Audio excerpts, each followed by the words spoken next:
की आपल्याला संबोधित करावं.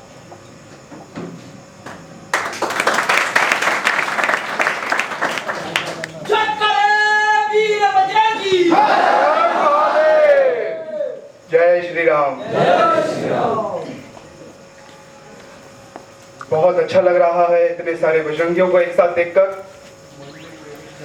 आप लोगों से एक बात पूछना चाहता हूं. जब हम अखंड भारत की बात करते हैं, जिसको हम सजदा करते हैं 14 अगस्त, हर 14 अगस्त को, तब क्या हम इस बात पर भी ध्यान देते हैं, जैसा अभी गुरुजी ने कहा, कि ये खंडित भारत है?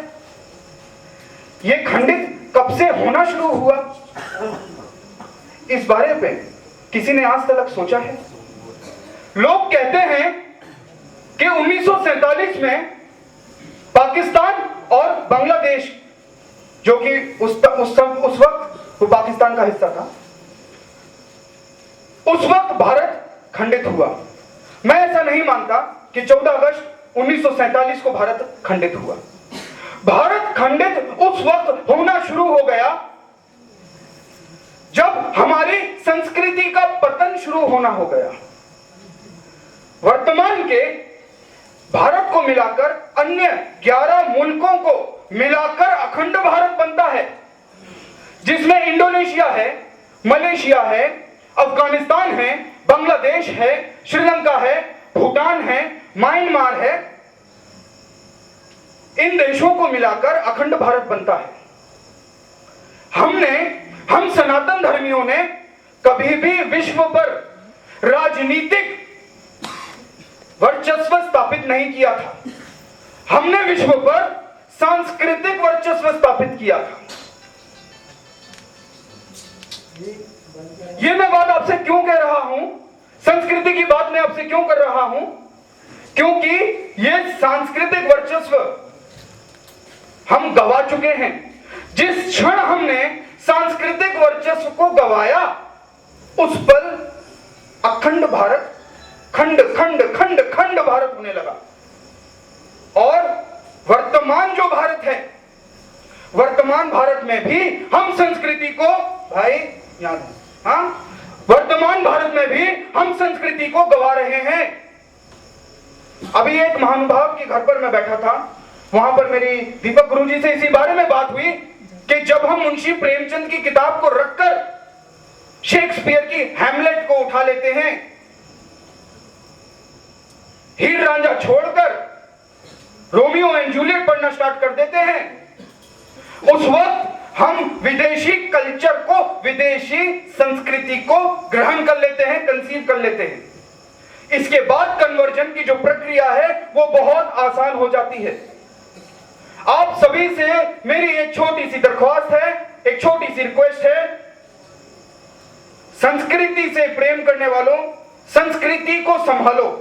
संस्कृति को संभालोगे तो देश बचेगा. संस्कृति फैलेगी तो भारतवर्ष फैलेगा.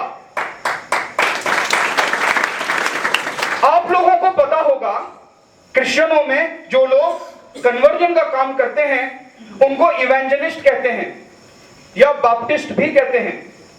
मुसलमानों में जो कन्वर्जन का काम करते हैं, अगर वो पुरुष है तो उसको दाई कहते हैं, और महिला है तो उसको दाइया कहते हैं. हिंदुइज्म में, हमारे सनातन धर्म में, क्या आप लोगों को किसी को भी पता है कि जो लोग हमारा धर्म छोड़कर भटक गए हैं उनको वापस लाने की क्या प्रक्रिया है? हम अपनी संस्कृति में उनको वापस कैसे लाएं? इस बारे में कोई रुचि भी रखता है, किसी को इस बारे में दिलचस्पी भी है. जब तक हम ऐसा नहीं कर पाएंगे, हम अखंड भारत का सपना रोज रात को ही देखेंगे, सुबह उठकर देख पाएंगे नहीं. अब अखंड भारत के बाद एक और मुद्दा है जिसके बारे में मैं बात करना चाहता हूं. वो मुद्दा है वर्तमान भारत की स्थिति. अभी आप सब लोगों को एक बात पता होगी, अभी मैं नारे भी सुन रहा था. नारे में ये नारा आया, भारत में अगर रहना होगा तो वंदे मातरम कहना होगा. वंदे मातरम का विवाद चल रहा है, आप लोगों को पता है ना? ये विवाद नया नहीं है. बीच में ही बहुत सारे गद्दार मौजूद हैं, नेताओं के रूप में।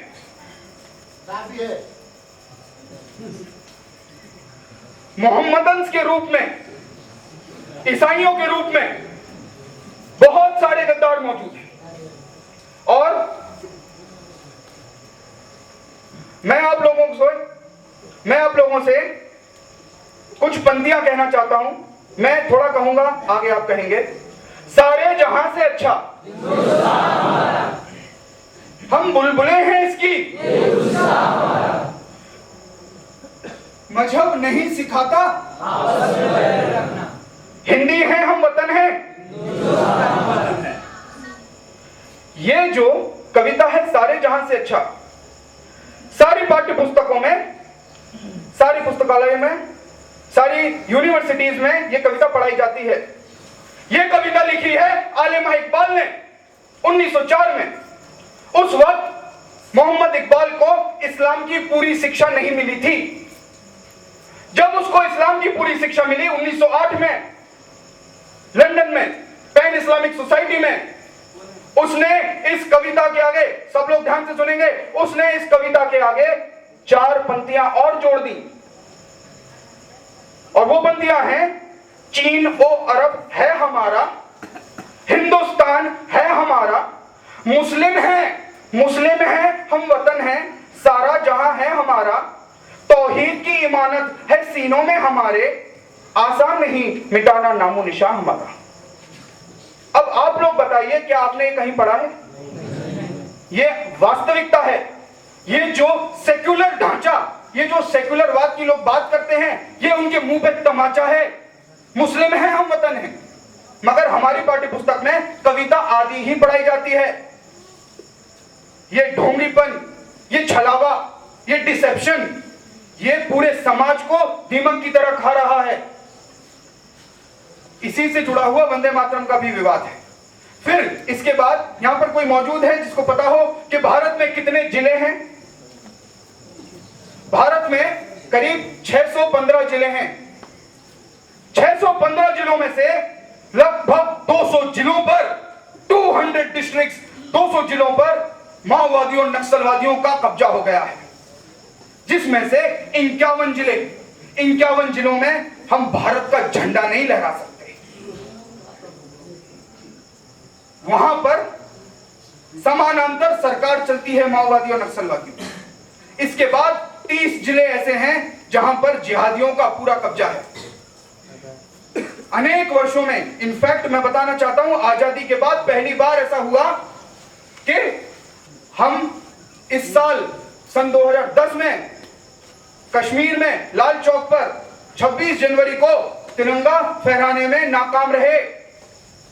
6.5 लाख की आर्मी वहां पर बैठी है, फिर भी हम वहां पर तिरंगा नहीं लहरा पाए। आप जानते भी नहीं कितना बड़ा हिरवा संकट हमारी ओर बढ़ रहा है। इसके बाद ये कुछ 230 जिले हैं। 230 जिलों में भारत का नियंत्रण हो चुका है। इसके बाद जो एक बहुत बड़ा मुद्दा है, जो हमारे सारे युवाओं के सामने कुछ ही वर्षों में आने वाला है, वो मुद्दा है अमेरिका का अफगानिस्तान को छोड़कर जाना।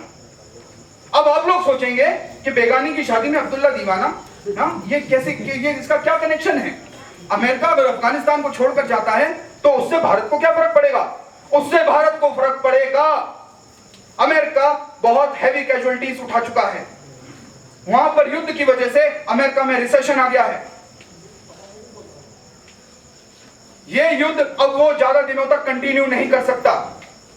वो बहुत जल्दी अफगानिस्तान को छोड़ देगा, और वो जिस दिन अफगानिस्तान को छोड़ेगा, जिहादियों का, मुजाहिदीनों का हौसला आसमान पर होगा।